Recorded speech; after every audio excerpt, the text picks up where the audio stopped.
I'm standing on a hot sandy beach in Barbados on honeymoon with my first husband. I'm wearing my new bikini and I'm feeling rather good.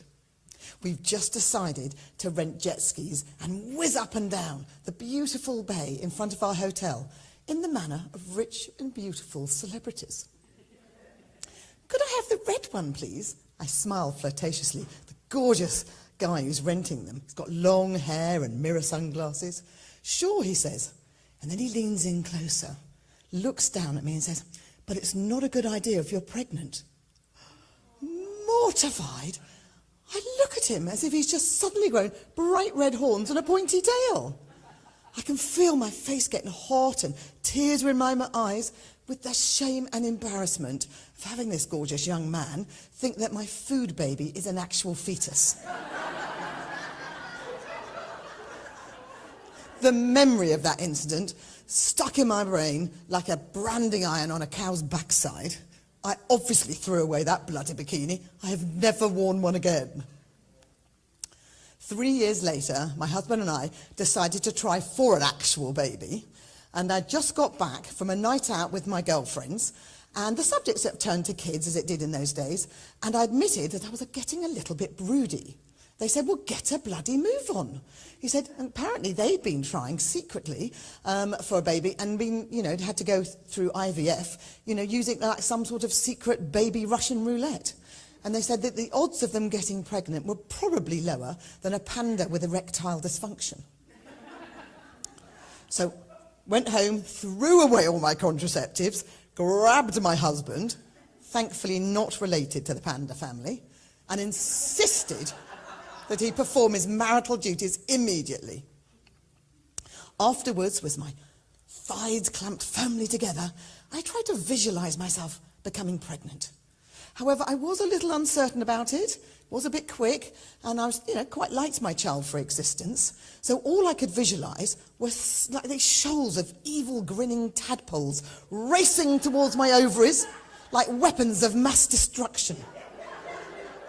And wouldn't you know it, we scored a hole in one. And it wasn't just me who had mixed feelings. My husband, although I have to say he was proud as a pufferfish about his manly fertile sperm, was also a little bit gutted that he wouldn't now be regularly called upon for spontaneous procreative sex. I was 31 at the time, a geriatric mother, according to my charming British doctor.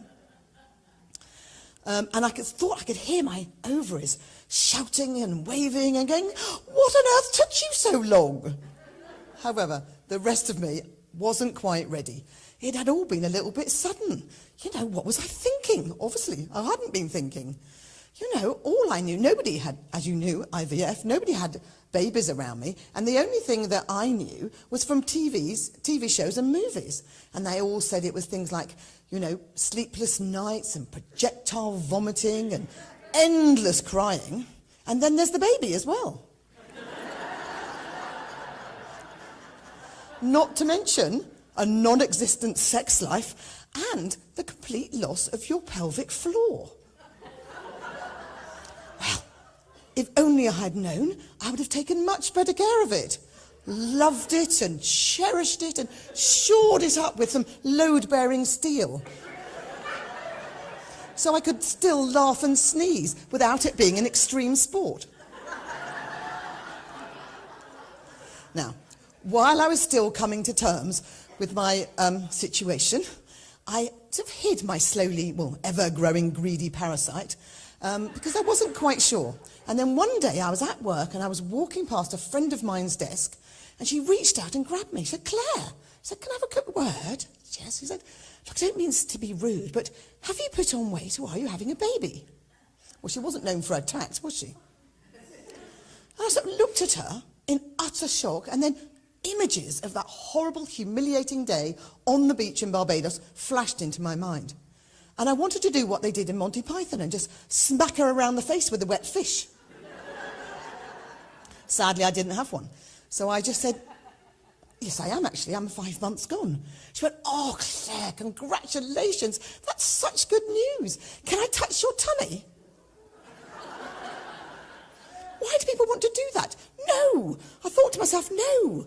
Honestly, nobody, not even my husband, was allowed to touch my stomach. Honestly, it was my Area 51, my no-go zone.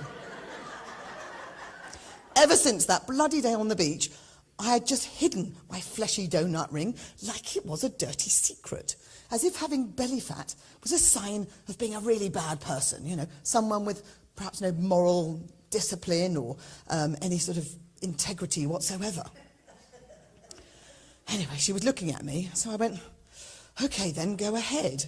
And so I pushed my belly towards her, very gently, and I thought to myself, well, don't worry, Claire, it's not flab, it's your womb. At that moment, it suddenly dawned on me the benefits of pregnancy.